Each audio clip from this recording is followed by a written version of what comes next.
In this video, I wanted to show you a road test summary sheet from a student of mine that brought in a copy of their fiance's road test summary sheet from over a decade ago.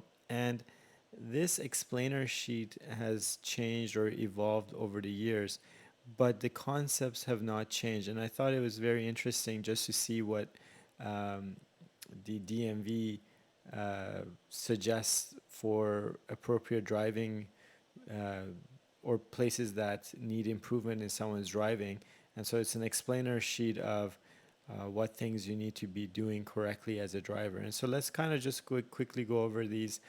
So for an intersection, they say vision check at intersection, come to a complete stop for stop sign or amber slash red light, right? So if you can safely stop for a yellow, try to do that.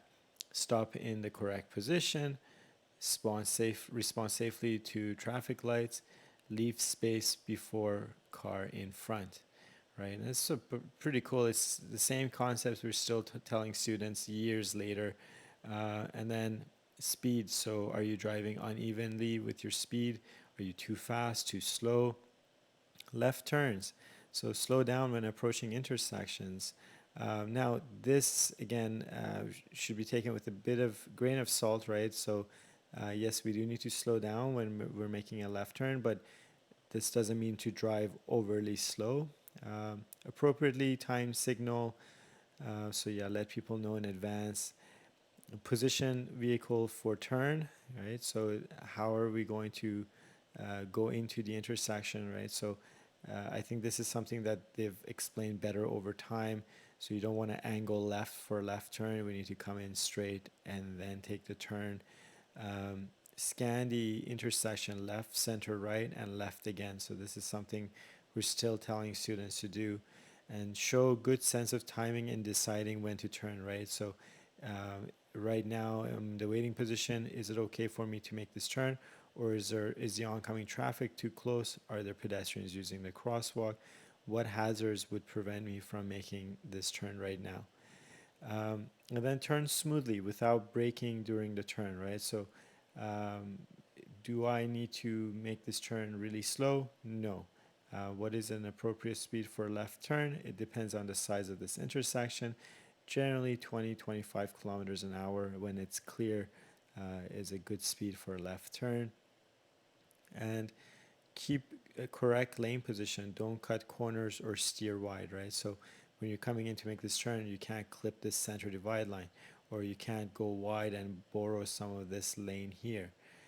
Um, and when you're changing lanes or passing, right? Change lanes only when a safe gap is available, right? So did you signal? Did you check your mirrors? Did you do a shoulder check to see if it's safe, right? So mirror check, signal, shoulder check correctly.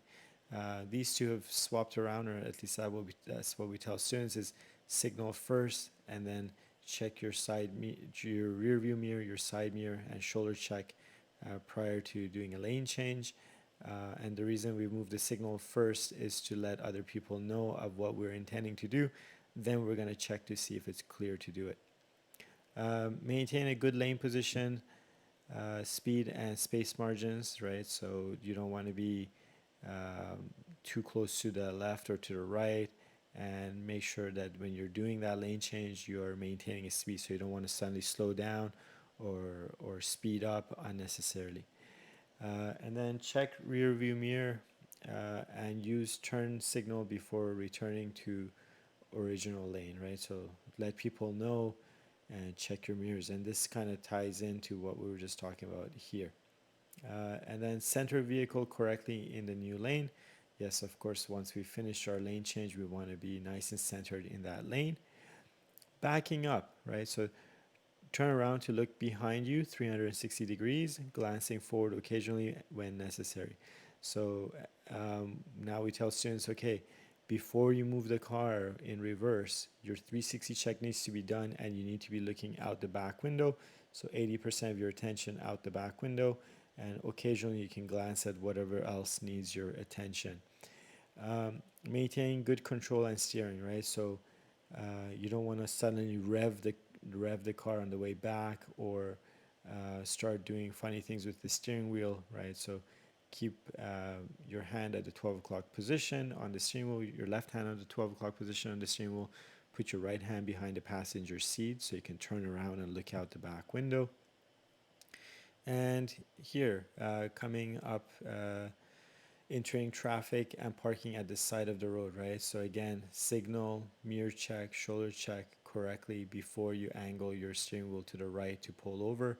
Same idea when you're about to leave the side of the road, to pull into traffic, in and out of traffic smoothly. So make sure that you're not doing this maneuver where somebody that's approaching has to suddenly slow down and stop for you in an effort to not cause a collision. Now, keep safe space margins around the vehicle, right? So don't be parked too far away from the curb. Don't go on the curb or park too close to the curb. Brake smoothly. Again, don't be abrupt. That's the last thing you want to do, is suddenly brake in front of someone. Uh, and don't coast with clutch in if driving a vehicle with standard transmission. So if you're going downhill, you shouldn't be like, oh, I'll just press the clutch in and I'll just let the car glide for a while. No, the car has to stay in gear when you're driving. Now, stop at correct distance from the curb, right? So should you be parked a meter away from the curb? No, you should only be parked somewhere between 6 to 12 inches away from the curb. And you don't want to be so close to the curb where you're going on someone's lawn or going on a soft curb, or worse, bumping a curb. And then apply the parking brake anytime you're parking, right? So your park is not done just because you put a car into park. You want to make sure that you apply the parking brake, whether it's the foot brake down in your footwell, or whether it's your handbrake that you pull up. Whatever the case may be, make sure you apply it. And shoulder check before opening the door, right? So they're still checking for this, and they ask you to pull over and park somewhere, and then they say, can you please open your door? They want to make sure that you've checked before you open that door.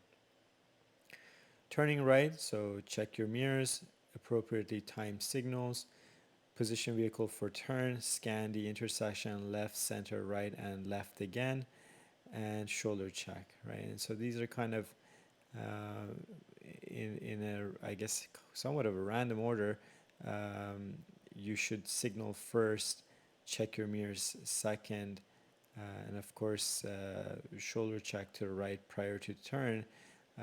And we should be positioning our vehicle correctly coming up to the turn, and of course scanning the intersection to ensure that it's safe to proceed. Now, show a good sense of timing in deciding when to turn, right? So is your light red, right? Is your light green? How does that affect when you're going to make that turn? And then turn smoothly without braking during the turn, so that you got to find a even speed that gets you through the intersection at the appropriate speed for that turn, right? Um, Keep correct lane positioning, don't cut corners or steer wide. So again, when you're going into that turn, you don't want to clip that curb on the way out, and you shouldn't be turning wide where you're boring any of this line here. Entering and exiting the highway slash freeway.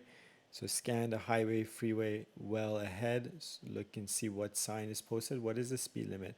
Where is the end of that merge lane? Where is the start of the merge lane?